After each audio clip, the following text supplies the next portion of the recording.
Learn English with marriage. Welcome today. I am gonna tell you a story that will leave you speechless. You might have heard about the Taj Mahal before. Maybe you know it as the symbol of love, a wonder of the world, or a magnificent white marble monument in India. But today I'm going to tell you the real story. The story that no history book can fully capture. The Taj Mahal is not just a building. It is a love story, a tragedy, and a masterpiece all in one. A love so deep that it created one of the most beautiful structures in the world. This is the story of Shah Jahan, the mighty Mughal emperor, and Mumtaz Mahal, the woman he loved more than anything in his life. After listening to this, you will be shocked to know how one man's love for a woman gave birth to something that still stands after 400 years. And this is not just a history lesson. This is a perfect story for your English listening practice. So sit back, relax, and let me take you on a journey back in time. A journey of love, power, pain, and an unforgettable legacy. Now let's begin to understand the Taj Mahal. We must go back in time to the year 1607. Imagine a grand Mughal palace, decorated with gold, silk curtains, and the finest carpets from Persia. The air is filled with the fragrance of rose water, and outside the gardens bloom with colorful flowers. This was the world of Prince Karam, who later became Shah Jahan, the Emperor of India. At this time he was a handsome young prince, intelligent, brave, and ambitious. He was the son of Jahangir, the fourth Mughal emperor, and the grandson of the mighty Akbar the Great. Everyone knew that one day he would rule the Mughal Empire. But he had no idea that his life was about to change forever. One day, while walking through the royal bazaar, Prince Karam saw a young girl. She was not an ordinary girl. She was Arjamand Banu Begum, a Persian princess from a noble family. Her beauty was beyond imagination. She had long black hair, deep brown eyes, and a smile that could melt the coldest heart. In that moment, Karam fell in love. He could not take his eyes off her, the way she moved, the way she spoke. It was as if the whole world had disappeared, and only she remained. He knew she was the one. But love and royal families was not so simple. Arjamand was the niece of Nur Jahan, the powerful wife of Emperor Jahangir. Marrying her was not easy, because royal marriages were often about politics, not love. But Karan was determined. He told his father, "I will marry no one but Arjamand." Jahangir, knowing his son's strong will, finally agreed. But there was a problem in those days. Mughal princes did not marry immediately. Even if they were engaged, they had to wait. And so for 5 long years, Karam and Arjamand waited for their wedding day. Finally, in 1612, the grand wedding took place. The wedding was like something from a dream. Elephants decorated with jewels, golden palaces filled with music, and the finest food from all over the empire. It was a celebration of love, a love that would later create the greatest monument in history. After marriage, Prince Karam gave her a new name, Mumtaz Mahal, meaning the chosen one of the palace. And she truly was his chosen one. Shah Jahan had a total of 7 wives, but Mumtaz Mahal was the only one he truly loved. His other wives did not live with him the way Mumtaz did. They were only in the palace for status, not love. Mumtaz Mahal was not just a queen. She was Shah Jahan's heart, his soul, his everything. Even though he had many wives, it was Mumtaz whom he loved the most. She was his best friend, his advisor, and his greatest happiness. Wherever Shah Jahan went, Mumtaz was always with him. Unlike other Mughal queens, who often lived inside the palace, Mumtaz traveled with Shah Jahan everywhere, to different cities, during battles and even in difficult times. She was not just a silent queen. She was his partner in everything. She helped him make decisions, advised him on politics, and always stood by his side. She was not only beautiful, but also intelligent, kind, and wise. Shah Jahan trusted her more than anyone. If he had a problem, he asked Mumtaz first. If he was sad, Mumtaz comforted him. She was his strength, his peace, and his love. Every morning when Shah Jahan woke up, the first thing he wanted to see was Mumtaz. And every night before he slept, he wanted to hear her voice. Their love was something rare and special, even in the history of kings and queens. For 19 years their love grew deeper and deeper. They had 14 children together, and each child made their bond even stronger. Mumtaz was not just a queen. She was a loving mother, a caring wife, and a kind-hearted woman who was loved by everyone in the palace. Even the servants, ministers, and soldiers respected her because she was always kind and fair to everyone. But life is unpredictable. Even the greatest love stories can take a tragic turn. In 1631, after years of happiness, Shah Jahan faced a great challenge. A rebellion started in the Deccan region, modern-day India. As an emperor, Shah Jahan had to lead his army to fight the war. And as always, Mumtaz insisted on going with him. Even though she was pregnant with their 14th child, she refused to stay behind. She said, "I will never leave you no matter where you go." Shah Jahan was worried. He begged her to stay in the palace, to rest, to take care of herself. But Mumtaz held his hand and smiled. She said, "How can I be at peace when you are in danger? My place is by your side." Shah Jahan could never say no to her. And so she traveled with him to the battlefield. But this journey was too hard for her. The long travels, the heat, the stress, it was too much for her delicate health. And then in a small tent near the battlefield, the unthinkable happened. Mumtaz went into labor. The childbirth was long and painful.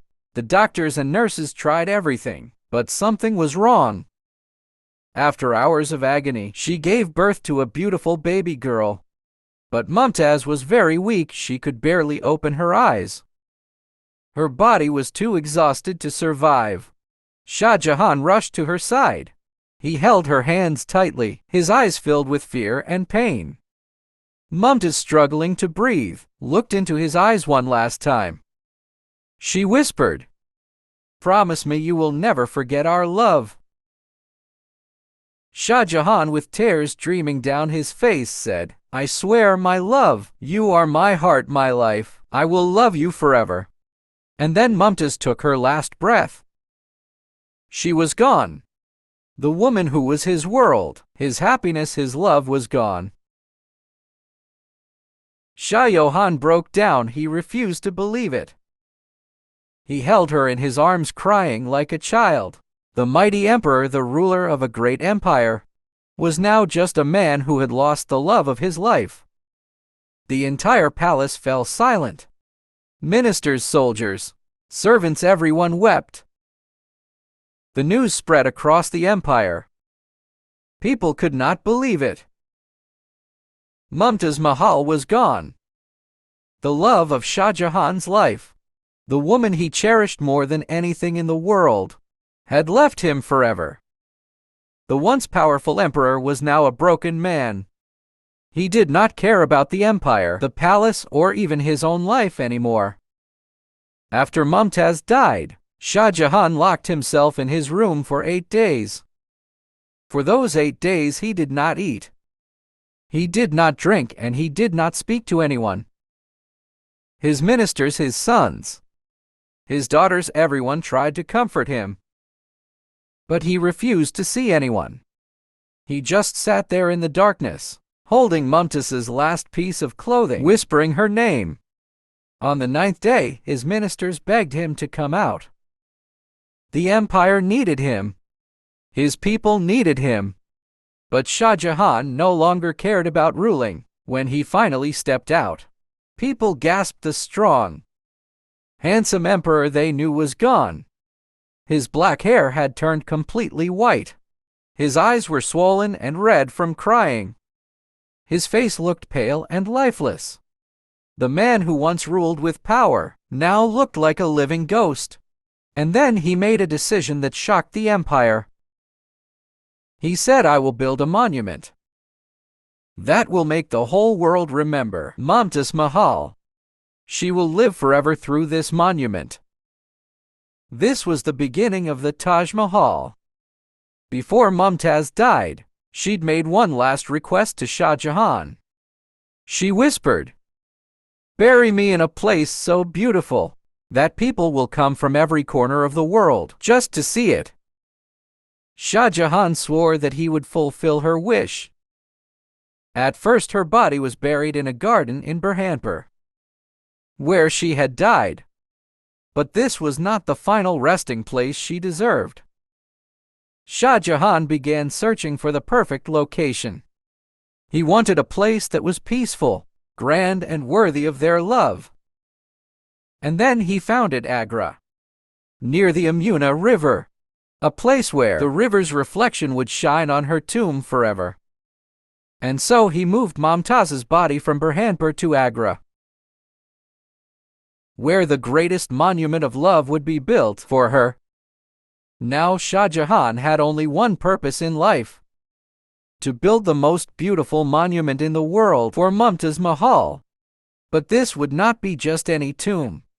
It had to be made of the purest white marble from Rajasthan, decorated with gemstones from all over the world, so perfect that no other building in history could compare.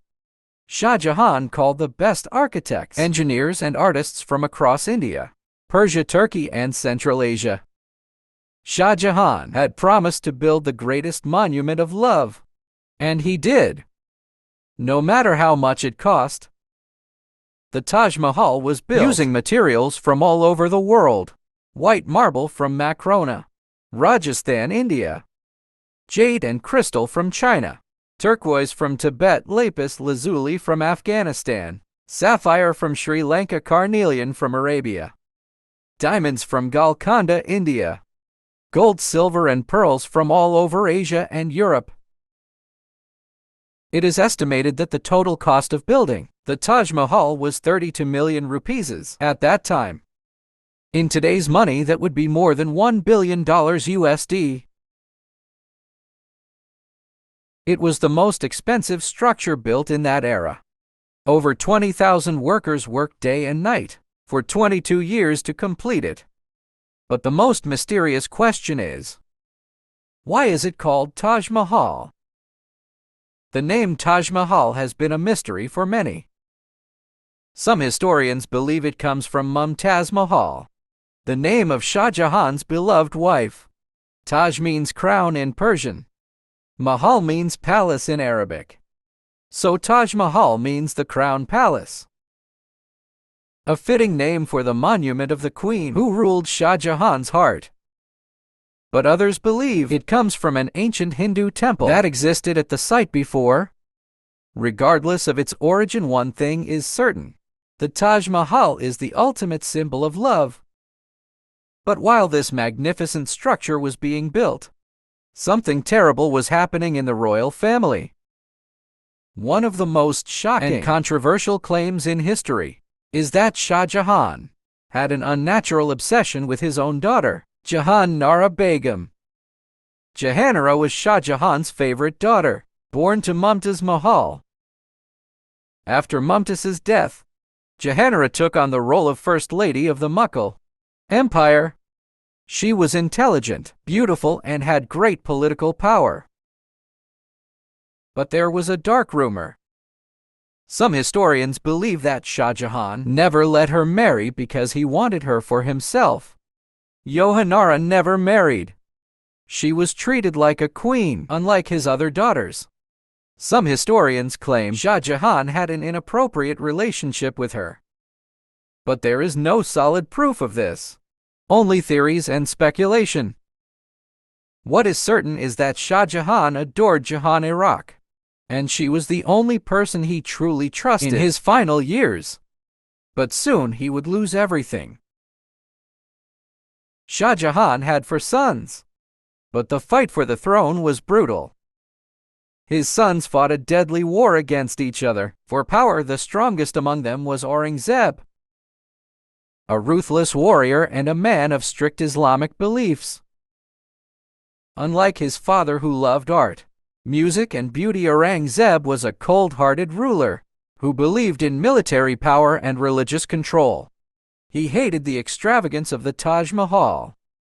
He believed his father was wasting money on useless things instead of focusing on war and power. And so in 1658, Aurangzeb did something unthinkable. He imprisoned his own father. Aurangzeb locked Shah Jahan inside the Agra fort, a massive palace near the Taj Mahal. For 8 years, Shah Jahan was a prisoner. But the cruelest part: his prison cell had a small window. From there he could see the Taj Mahal, but he could never go near it. Every day he would sit by the window, staring at the monument of his lost love. He spent his last years in sadness, thinking about Mumtaz Mahal and the love they shared. His only comfort was his daughter, Jahanara Begum, who stayed with him until his last breath. In 1666, after 8 years as a prisoner, Shah Jahan died at the age of 74. His final wish: he wanted to be buried next to Mumtaz Mahal. Aurangzeb granted this wish. Shah Jahan was secretly buried next to Mumtaz Mahal in the same tomb inside the Taj Mahal. And thus the love story of Shah Jahan and Mumtaz Mahal finally came to an end. It is considered one of the 7 wonders of the world and is a UNESCO World Heritage Site. The Taj Mahal is a reminder of the love that Shah Jahan had from Mumtaz Mahal, but it is also a story of love and loss, betrayal and tragedy, power and downfall. The story of the Taj Mahal is not just about a beautiful building. It is about a love so powerful that it created one of the greatest wonders of the world. People from all over the world visit this breathtaking monument. Millions of tourists, leaders, and historians come to admire its beauty. Engineers and architects from around the world still praise the perfection of its design. They wonder how, in an era without modern machines, such a flawless masterpiece was built. Even Bill Clinton, the former president of the United States, once said, "There are 2 kinds of people in the world: those who have seen the Taj Mahal and those who haven't." This proves that the Taj Mahal is not just a building. It is an experience, a feeling, a story carved in stone. It is a monument of love, but also a reminder of the pain of losing someone dear.